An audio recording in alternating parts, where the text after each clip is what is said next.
of cycle update. KuCoin resorts to bribery. CryptoTalk.fm. My name is Leister. I'm your host. KuCoin has been having major issues with all the attacks on it. It's bad with them. I've never seen anything like it because they didn't go after Celsius like this. They didn't go after FTX this deep, this early. And just to follow on, if you weren't following it, and I covered it on a past episode, but just to refresh on what happened. Ultimately, the DOJ, Department of Justice of the United States, and the Commodity and Futures Trading Commission, CFTC, filed lawsuits against KuCoin, alleging that they violated anti-money laundering regulations, unregistered securities, unregistered operations within the United States, largely circled around certain specific cryptocurrencies that they called out, one of which was Ethereum. And what I said in that episode, it's actually up on our YouTube channel if you're listening on YouTube, as well as the podcast here, CryptoTalk.fm, where I talked about the whole thing is sketchy, but what they're doing is they're trying to classify Ethereum as a commodity specifically. By doing that, it's kind of an end run around the security, the SEC. Now that is a positive thing, but the negative, the downstream impact on KuCoin is major outflows. Millions and millions, if not billions and billions of dollars flowing out of the exchange when people saw these lawsuits come around. The Bitcoin holdings decreased 25%, which is an amazing drop. Ethereum balances dropped roughly 22%. USD Tether, reserves about 22%. So, KuCoin, in their desperation, responded and said, this is not what it seems. It's fine. It's not a big deal. Don't worry about it. Don't freak out. Of course, it's already too late. They also shared information that seemed to imply that they were fully backed in terms of their assets and their reserves. They wanted to allay concerns that the money flow is going to have a detrimental impact on anybody else's holdings in the exchange. What I said is don't leave your tokens in any exchange, not your keys, not your coins. So I just said, it's up to you what you do. If you're a gambler, you want to do that. But a lot of people don't fly. If they see a lawsuit, they're jumping ship like rats because they know what happened with FTX, etc., is likely to happen here. We also had other exchanges, I believe it was Hotbit, and others that completely shut down. Well, KuCoin got ultra desperate. CEO came out and said, you know what? We're gonna reward our loyal holders. They called it a reward. I called it a bribe, but it is what it is.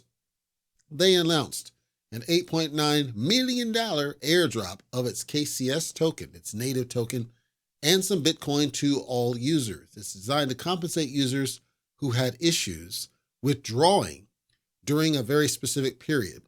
If you didn't withdraw, then you're going to get more. So what they're doing is,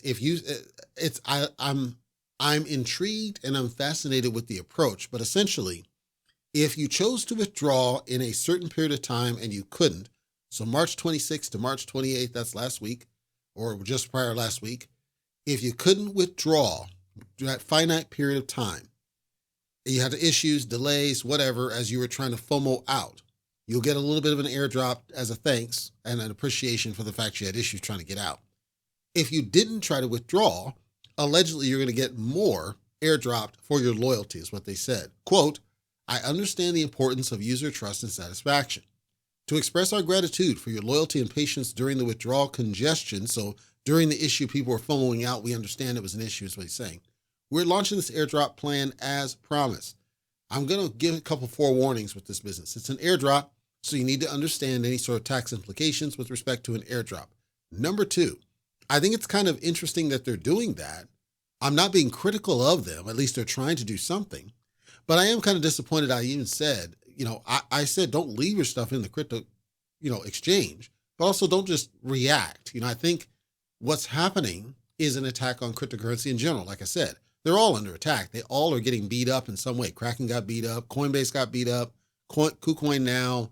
Hotbit got theirs. Everybody's getting theirs. And some of the exchanges are going to fight back and some will not. And KuCoin looks like they're willing to fight back. They look like they're going to stand their ground and fight back against it. If there is an exchange that could do it, I think it's KuCoin.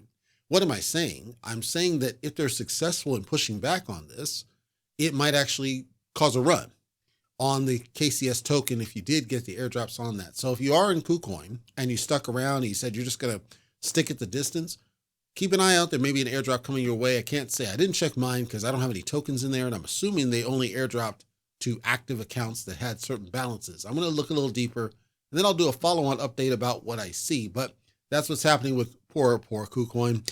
And I will give them their credit for if they are rewarding people that did try to get out and wanted to get out and couldn't, and they want to reward those people. I do think that that's a positive. Again, that they're trying to do something right. So they're not trying to rip you off or be sketchy about it like Poof Hair or Do Rug Pull, aka Do Kwon. They're, at least with KuCoin, it looks like they have the best of intentions.